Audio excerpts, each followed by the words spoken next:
It's really great to be here. Great to see so many friends here. And I've got to tell you, I'm a little nervous because the discussions I've had this morning, particularly with Carl and with Dave, show me that there are lots of people here who know a lot more about energy than I do. So I'm going to have to talk here about, and not so much about what is going on in the energy field, but about what is going on globally. I'll give you a little bit of a high view here with respect to the business environment that manufacturers, but other companies are dealing with across Canada, and what that's going to look like in the future, and really put energy management into that global operating context, into a strategic context here. As Dave says, I'm the CEO of NGen, Next Generation Manufacturing Canada, and we're a not-for-profit, industry-led organization. We raise money from public sources, from private sources, to invest in collaborative innovation projects that develop new and commercialize new industrial processes that can be used to improve the productivity and competitiveness of Canadian manufacturing.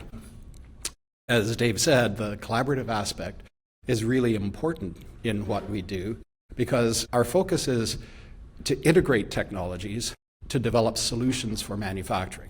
This is not a tech push approach. This is an approach that is more demand-led. What are the problems that companies are trying to solve? What's the solution, the integrated technology solution that is required to do that? We've been in operation since 2018, so a lot of what I'm going to say is a reflection on what we've seen since that time, and a huge amount of transformation, of course, in Canadian manufacturing and in technology here relevant for manufacturing too over that period of time. But I think right from the very beginning, we've operated on the concept of, or the motto of who knew, who knows? Who knows what the technology capabilities are, the research capabilities that we have across the country? And from the research side, or the technology side, who knows what the problems are that manufacturers want to solve here? So our approach is really, as I said, to bring the research community, the technology community, the manufacturing community, and the skills development community together. So we do a lot of things. We fund collaborative projects. We've actually spent to date about close to $600 million. We've raised $600 million to fund projects. That has delivered over $1.5 billion in matching industry investments there. So it's been pretty effective in generating new investment on behalf of Canadian companies. And then on top of that, it has to date, as of last March, generated about $8.2 billion in sales. So our rate of return from sales to the investments we've made in completed projects to date, about 37 times what we've invested. So not bad. For every dollar of taxpayer money, we've delivered back $5.70 to government in terms of tax dollars resulting from business development. So it's an effective strategy here in terms of how do we drive innovation and actually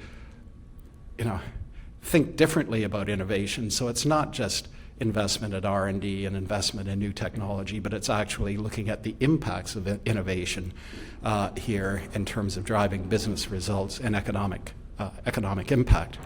It's also created 6,000 new jobs and 55 new companies. So that's part of what we do, but we also promote Canadian capabilities. Organized over 1,000 people last April at Hanover, at the Hanover Fair. Biggest fair showcasing industrial technology. A large part of that was around energy, alternative energy, but also energy management technologies. There we had 250 Canadian exhibitors, and we've been told as follow-up surveys that that too has helped to generate about $250 million of sales opportunities for the companies that participated in our excursion to Hanover. We also had a pretty good time there, as Dave and anybody else who came. We're still talking about getting over the Hanover hangover from that. And we're going to go back in this April too, April 20th to 24th, and take a look at our plans on our website, ngen.ca, if you want to know more about that. But the other things we do are focusing on supporting groups like HIPE, where we're bringing together and working collaboratively at a community level to share best practices. People talk about best practice. Nobody really wants to know what best practice is. Everybody wants to know what went wrong here so you can avoid it. I think that's really important. But it's also, how do we share the resources that we have, the capabilities that we have, not just in management, but also in technology, bringing together our skills development organizations or the government partners that we need to speed things along, and as well, of course, as the business community here working together. So it's all about what we're focusing on is all about collaboration. So let me get into the management issues here that I want to talk about around energy. Clearly, energy costs are going up. My point, though, my main message today is that let's not focus just simply on energy costs alone. And when we talk about energy intelligence, it's not just what's happening in the energy market. It's looking more broadly at what's driving some of those changes in energy costs. But it's also looking more broadly at what is driving change and transformation across the entire manufacturing sector, industrial sector in Canada. And of course, there's a lot more driving change today than there was a year ago here. But it all has to be looked at in a strategic way and managed very strategically. So my one message is that energy management is not a technical issue. It's not simply an issue of where do we get money to offset rising costs either. It's a strategic business issue that has to be considered in light of every decision around where businesses are going, how do businesses focus on efficiency improvement, productivity improvement, and it's a pretty key issue in terms of decision making around the selection and the implementation of new technologies as well. So that's really my key message. Think of energy management as a key strategic tool, looking at it strategically. It's not a technology issue. It's alone. It's not a cost issue alone. It's a strategic business issue that really needs to involve top management all the way down through people on the shop floor who actually know what is going on in production systems or in business systems and can identify areas for improvement there. So that's my key message. So let's start with energy costs and some of the issues that we're looking at here. We know energy costs are up here. We know electricity rates are going up, and long-term trend is up here, 10% increase, but it's probably more than that. This year on average. That's going to have an impact on every single manufacturer, particularly for those in processing industries, where energy costs can be as high as 45% of total operating costs in some of the processing sectors, and particularly in this region with metals and food processing. But even for discrete manufacturing products, energy costs are high as well, a significant part of the cost structure, 10% or something like that. Increasing costs are a threat. And when I'm talking about the challenges that we're seeing, not only on the energy side, but globally, differentiate in your minds what a threat is or what a challenge is, which is an external issue. Those are things that are going to happen, may happen, but it's an external, it's outside your control. A risk is the impact of those threats and your ability to manage your vulnerability to offset, to mitigate those threats. And so when we talk about risk management there, what we're really talking about is good management. Here, the management of vulnerabilities. So when we're looking at some of these threats and challenges I'm going to be talking about, we need to think primarily about how do we mitigate that. And we can't mitigate it one threat at a time because it's all coming at us. Here, we have to look more holistically, more systematically at the business and align. I would say the other thing is, and using this differentiation between a threat and a risk comes out of a strategic course at RMC that is being taught there. But the other part of this is it better to be defensive or is it better to be offensive here? And when I mean offensive, know what your business wants to do and align your decision making around energy management, around technology, around the things that need to be done in terms of restructuring business to those that the opportunity, not just simply a defensive response to what's going on in the environment. And that is becoming more important today too, and we'll get into that. So we know energy costs are going up. Just the trends behind that, increasing population growth, economic growth, what we're seeing in terms of more intensive electrification, but also now with some of the new technologies in AI and data centers, which Dave has told me are going to be totally self-sustained, and here is self-sustainable in terms of energy management.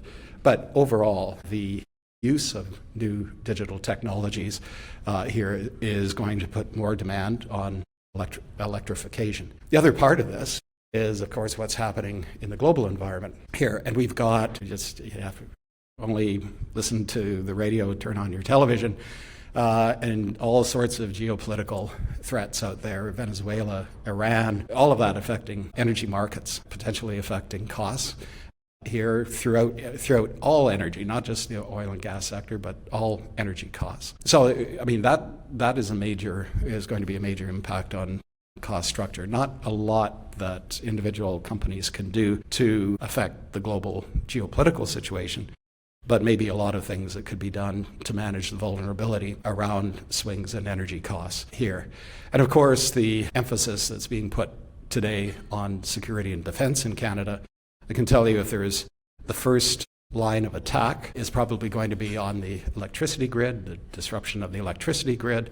If that happens, of course, the ability to do just about anything shuts down. So I think, that is, from a security concern, has to be a key priority for everybody concerned here. Okay, so there's a geopolitical situation. There's also the tariff situation.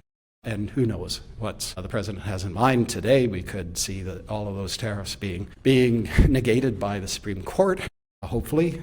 Fingers crossed, but that doesn't mean that that's going to be the end of the tariff situation. And of course, we're facing a renegotiation of CUSMA along the way. An 10% increase in energy costs, in a way, maybe a 6% would translate into about a 6% import tariff there. So all of this just compounds the cost pressures, the price pressures for manufacturers here. And that's why it's so important. What we're seeing on the manufacturing side, though, is it's interesting to see the sales numbers and the export numbers since last January. Even with the tariffs, clearly exports to the U.S. are significantly down. But exports to other countries have increased, and sales within Canada have also increased. So we're actually we have seen a slight dip in overall manufacturing sales in the country, but not as much as I think a lot of people thought right at the very beginning. That companies have been pretty flexible in finding new customers, going into new product lines, and going into new markets. And I think that's extremely important as we move forward. And of course, too, looking at opportunities to reduce cost here, where are some of not only the process or opportunities to improve process to drive more efficiencies, but where are some of the new technologies, and how can some of these new technologies impact productivity and impact cost structures as well? And of course, the big opportunity right now is in the area of AI, and particularly industrial AI, which is the integration of AI with physical equipment here. That's the area for the highest productivity gains and opportunities for efficiency improvement and cost savings here. So let's talk about AI and talk about technology as well. There's a great opportunity. Everybody's very interested in AI. Not very many people, though, actually know what they're talking about here when it comes to AI. But I'd like to think about a distinction between general AI, large language models, being able to use data simply to improve our business procedures or business processes, versus industrial AI. Industrial AI is this integration of AI with physical equipment.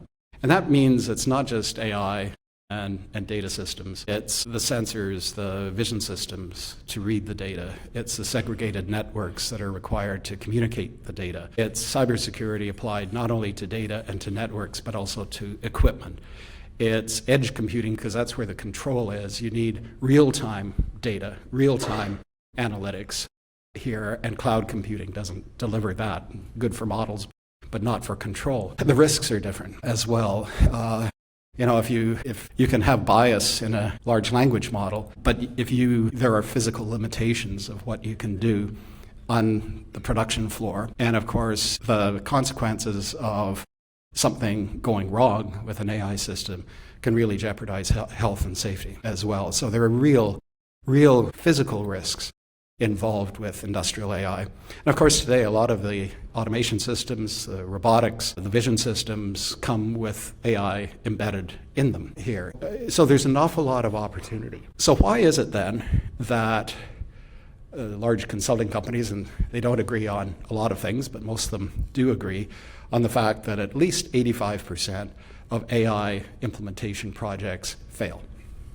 They don't go beyond the pilot stage. And I think one of the reasons is because the focus has been strictly on technology. It hasn't been on figuring out right from the very beginning what the business objectives actually are, what the critical processes are to deliver those business objectives. Even in figuring out what the critical process is, well, how is AI actually going to help? And there are a lot of opportunities for deploying AI to improve critical processes in every industrial company here. There's another part of this, though. What are the actual business requirements? Do you have the quality data? Do you have the continuous feed of data? You also need variability.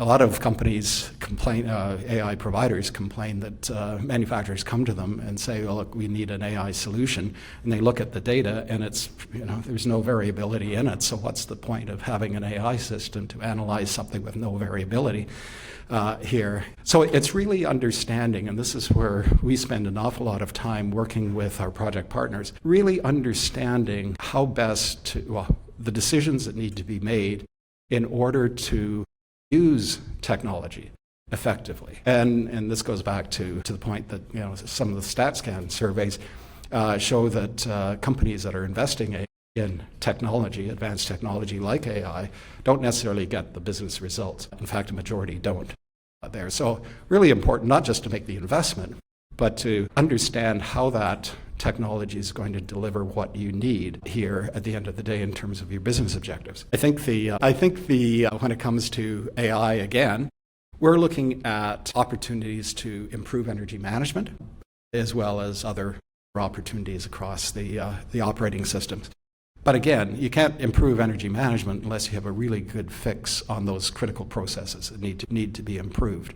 And so this is a business, really a very important business decision. It's an important management process because you need the people who bring not only the energy expertise to bear with your technology team, with your IT team, with your data team, but also with your manufacturing team, with your production team here. So it really is a systems-wide approach to making sure that technology, whether it's AI or other energy management technologies, are being implemented effectively.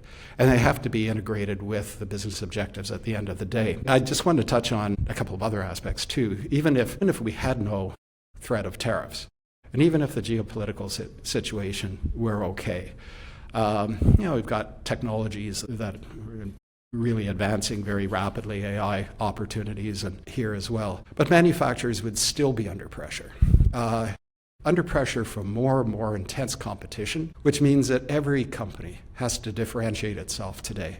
And you don't do that just simply by the business of manufacturing is changing. You don't differentiate yourself simply by getting product out the door.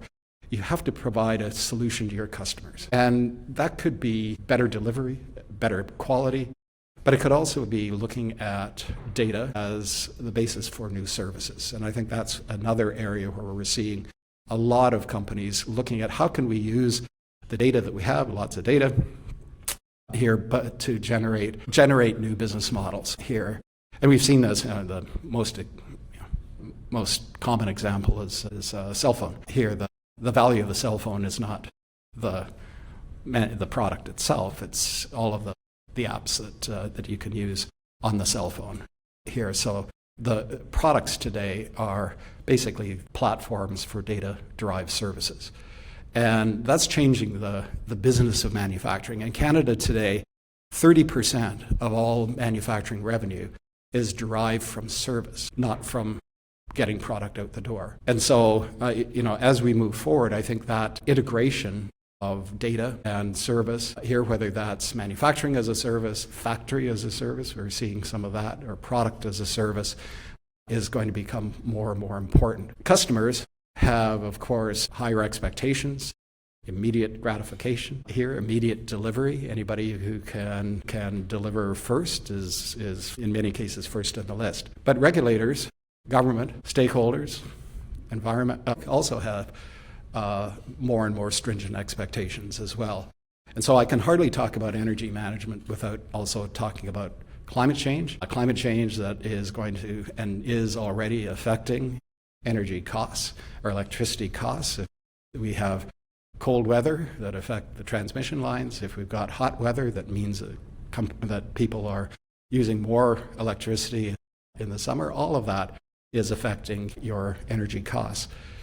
But we're also talking about not only government, but financial institutions focusing on how companies are regulating or managing their carbon emissions here. Just because the federal government in the US has taken eye off the ball doesn't mean anybody else is. State governments are moving ahead with carbon regulation. We see new carbon regulations in Europe, in China, pretty soon across Southeast Asia as well.